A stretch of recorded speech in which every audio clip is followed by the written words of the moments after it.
of each cable was almost 3,600 feet.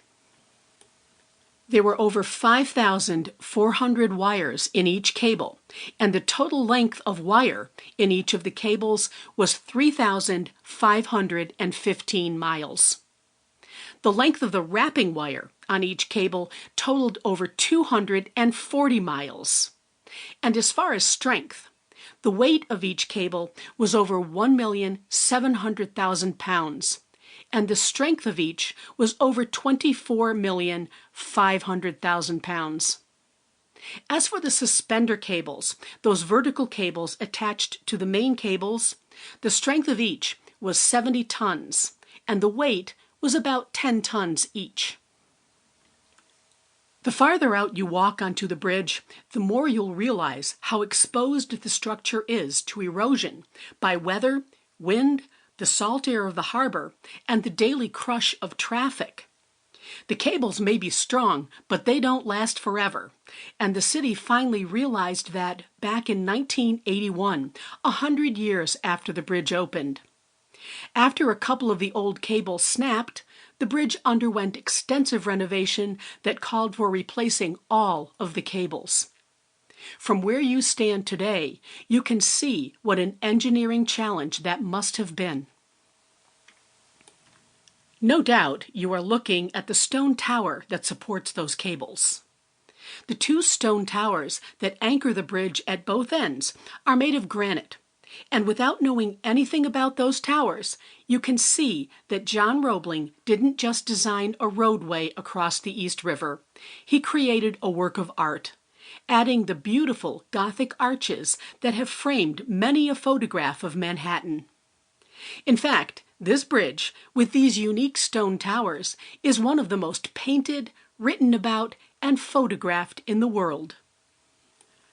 The towers rise over 275 feet from the waterline. The granite is called Stony Creek granite. It comes from Guilford, Connecticut. You'll find this granite all over the city. It's used in buildings, monuments, plazas, and every type of structure requiring stone. You'll find it at the base of the Statue of Liberty, and you'll find it at Grand Central Station. As you can imagine, building a structure such as this, especially in a time before modern machinery, was a great risk, and not just monetarily or as a business decision. The risk to the men working on this project was constant, and that included John Roebling himself and his son Washington, who had been working with his father. Washington Roebling would inherit the entire project from John by accident, literally.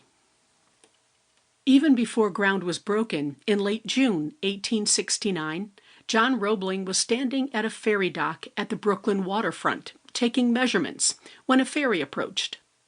He moved to a location that appeared to be safe. However, when the boat docked, it moved some of the pilings, which caught and crushed part of Roebling's foot. At first, he seemed to be healing and continued his plans for the bridge.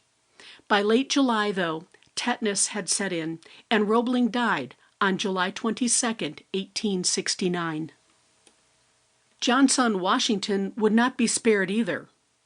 In the spring of 1872, while working deep under the river on the foundation, Roebling rose to the surface too quickly, causing the debilitating condition called the bends. He would become an invalid and would never set foot on the construction site again.